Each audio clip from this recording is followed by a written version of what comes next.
ஒழுங்கு சரியில்லாம இந்தியனுக்கு சாவை கிடையாது. இந்த இந்தியாவின் வரலாறு பல விமர்சனங்களை கொண்ட கௌதம் கம்பீர் இந்தியாவுக்கு கோச்சாக இருக்கிறது இப்போது உள்ள இந்திய வீரர்களுக்கு பிடிக்காத ஒன்றாக இருக்குது என்று என்னுடைய சந்தேகம் இருக்கிறது.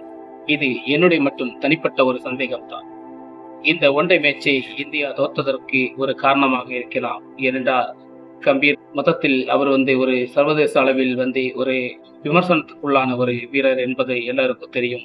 எப்போதும் கோபம், முரட்டு சுபாவம் என்று பல விமர்சனங்கள் அவர் பேரில் தள்ளப்படும். அப்படிப்பட்டவர் நம்ம இந்திய வீரர்களை எப்படி கையுக்குள் அதை வைத்து இது பண்ணி இருப்பார் என்பதுதான் நம்ம குழப்பமாக இருந்திருக்கும். அதனால் இந்த ஃபர்ஸ்ட்லே இந்திய டீம் கோப்பை இழக்கும் போது அந்த விமர்சனம் கம்பீர் மேல தள்ளப்படும் என்பதற்கான விமர்சனம் வரும்.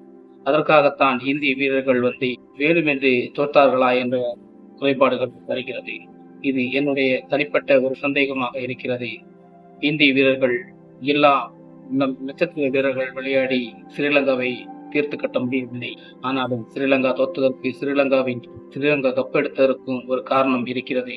அது நம் கம்பீரின் மூலம் அவருடைய பெயரை கற்பதற்காக நம் இந்திய வீரர்கள் விளையாடியிருப்பார்களோ என்று தோன்றுகிறது.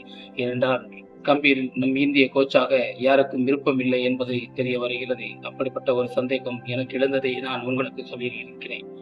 இந்த சந்தேகம் உங்களுக்கு வந்திருந்தா அந்த சந்தேகத்தை பற்றி நீங்களும் கமெண்ட்ல சொல்லுங்க. அதை பற்றி நமக்கு அடுத்த வீடியோவில் சந்திப்போம். அதுவரைக்கும் இடைவெறும் உங்கள் பெஞ்சமின்.